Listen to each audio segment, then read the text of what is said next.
Angelica Lyons knew it was dangerous for black women to give birth in America. As a public health instructor, she taught college students about racial health disparities, including the fact that black women in the U.S. are nearly 3 times more likely to die during pregnancy or delivery than any other race. Her home state of Alabama has the 3rd highest maternal mortality rate in the nation. Then, in 2019, it nearly happened to her. What should have been a joyous first pregnancy quickly turned into a nightmare when she began to suffer debilitating stomach pain. Her pleas for help were shrugged off, she said, and she was repeatedly sent home from the hospital. Doctors and nurses told her she was suffering from normal contractions, she said, even as her abdominal pain worsened and she began to vomit bile. Angelica said she wasn't taken seriously until a searing pain rocketed throughout her body and her baby's heart rate plummeted. Rushed into the operating room for an emergency cesarean section, months before her due date,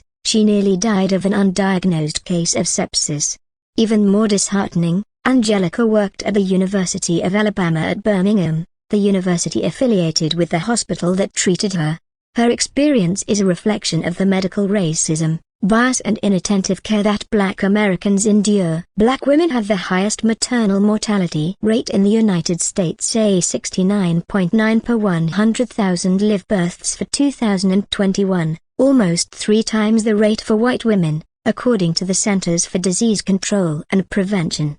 Black babies are more likely to die, and also far more likely to be born prematurely, setting the stage for health issues that could follow them through their lives. Race plays a huge part, especially in the South, in terms of how you're treated, Angelica said, and the effects are catastrophic. People are dying. To be black anywhere in America is to experience higher rates of chronic ailments like asthma, diabetes, high blood pressure, Alzheimer's and, most recently, COVID-19. Black Americans have less access to adequate medical care. Their life expectancy is shorter. From birth to death, regardless of wealth or social standing, they are far more likely to get sick and die from common ailments. Black Americans' health issues have long been ascribed to genetics or behavior, when in actuality, an array of circumstances linked to racism are among them. Restrictions on where people could live and historical lack of access to care play major roles.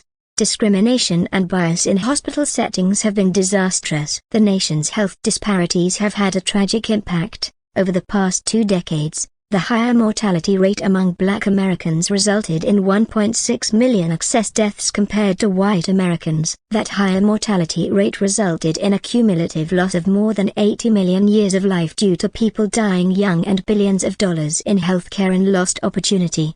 A year-long Associated Press project found that the health challenges black Americans endure often begin before their first breath. The AP conducted dozens of interviews with doctors, medical professionals, advocates, historians and researchers who detailed how a history of racism that began during the foundational years of America led to the disparities seen today.